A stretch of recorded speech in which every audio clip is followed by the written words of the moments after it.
skip. But when does this game get fucking good?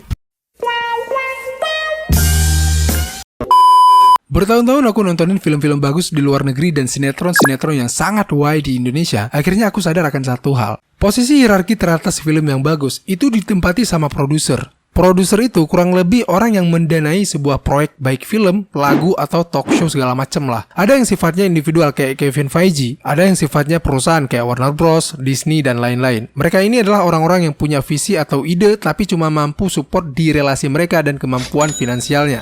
Sehingga mereka meng-hire director atau sutradara dan screenwriter atau penulis naskah untuk ngebantu mereka. Di Indonesia, tahu nggak siapa yang menduduki posisi teratas ini? Masyarakat cuy. Produser justru berada di bawahnya. Jadi sebelum ngebuat film atau sinetron atau acara TV, produser ini ngelihat tren masyarakat kemana dulu.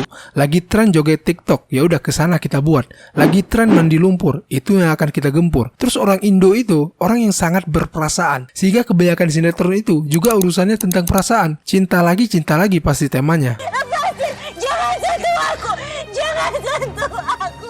Ini masalah besar cuy. Indonesia itu peringkat 130 dalam urusan IQ. Rata-rata IQ-nya 78,49. Beda sama tetangga kita Singapura yang ada di peringkat 3 dunia. Nah dari fakta ini, tentu kebanyakan orang Indonesia itu, termasuk aku sendiri, itu bukan orang yang begitu pintar. Sehingga nggak jarang hal goblok itu dijadiin tren dan diviralkan. Nah celakanya, orang-orang media yang seharusnya lebih pintar, bukannya mencegah mereka biar nggak dapat panggung, tapi malah makin memasok hal itu segila-gilanya cuy. Demi keuntungan segelintir orang, demi rating, demi viral, demi berhasil acaranya. Di luar negeri, untuk membantu mewujudkan visi produser tadi, mereka nge-hire screenwriter dan director. Di Indonesia, tahu apa yang terjadi? Produser-produser ini malah lebih fokus ke talent-talentnya. Asalkan cantik, ganteng, atau viral, gas lah. Tahu di mana posisi screenwriter sama directornya?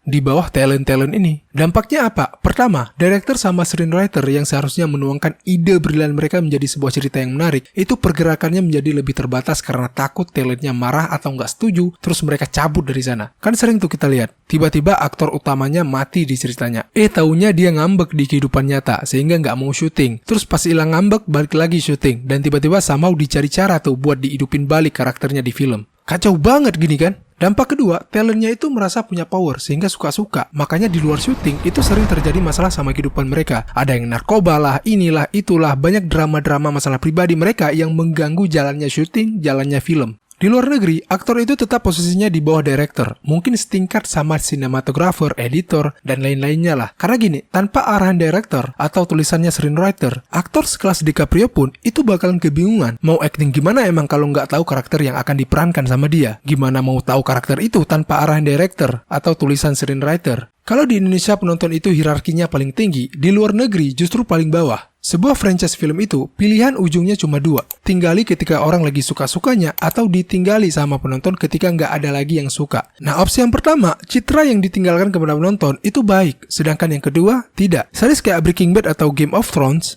itu kan di stop waktu orang lagi suka-sukanya sama series ini. Sebenarnya kan kalau terus-terusan dilanjut buat nyari duit dari penonton, ya bisa-bisa aja. Tapi bakalan merusak series itu sendiri dalam jangka panjang. Kita lihat di Indonesia, itu episodenya bisa ribuan cuy. Gimana nggak rusak sinetronnya? Mau diceritain apa lagi emang udah ribuan episode begitu? Nah ini terjadi lantaran produser di Indo lebih takut kehilangan penonton, kehilangan duit, ketimbang takut kehilangan nilai sebuah karya. So untuk memperbaikinya, tinggal dijalankan aja tuh hierarki sebagaimana mestinya. Ampun, gue mengelois bener-bener. Paling gue bisa rengah kok begini caranya nih.